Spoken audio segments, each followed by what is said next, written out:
A newly constructed 90-foot bridge over Nash Stream was dedicated last Friday in a ceremony that honored a local trailmaster, Jim Herbert, a longtime volunteer who passed away earlier this year from cancer. Planning for the bridge started last year, and last Friday's dedication included family and political officials for the ceremony. The reason we did this is to try and get both ATVs and snowmobiles from crossing the town bridge on North Side Road. So that was the whole reason we did this. We heard from the neighbors, they wanted us to try and do something, and this is the result. Albert Clucci was kind enough to allow us to cross his land with this bridge. This is all on private land. I'd like to introduce Marilyn Herbert and Diane Herbert. And of course, this bridge is being dedicated to Jim Herbert, who spent 15 years as a volunteer for the Groveton Trailblazers Club.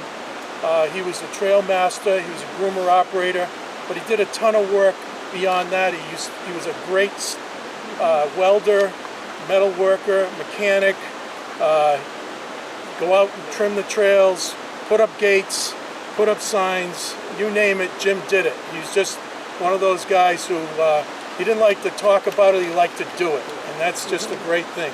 Well, I think the importance of this was the fact that we were able to listen to some of the folks who were in the neighborhood, to their concerns about the traffic that, both winter and summer, and be able to do something about it. And we were very fortunate to have a landowner who was willing to, allow us to cross his land.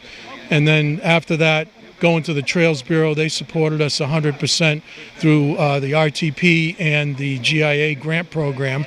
And then our club pitched in on some of the things that couldn't be reimbursed with grants.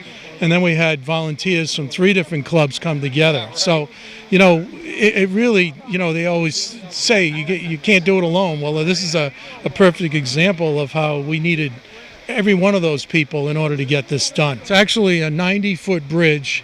There's 2 foot on either side that sits on cement blocks. And so the clear span is 86 feet. It takes steel beams about 3 foot high, and they're 90-foot long steel beams, but they came in 45-foot pieces, and then we had to splice them together in the middle.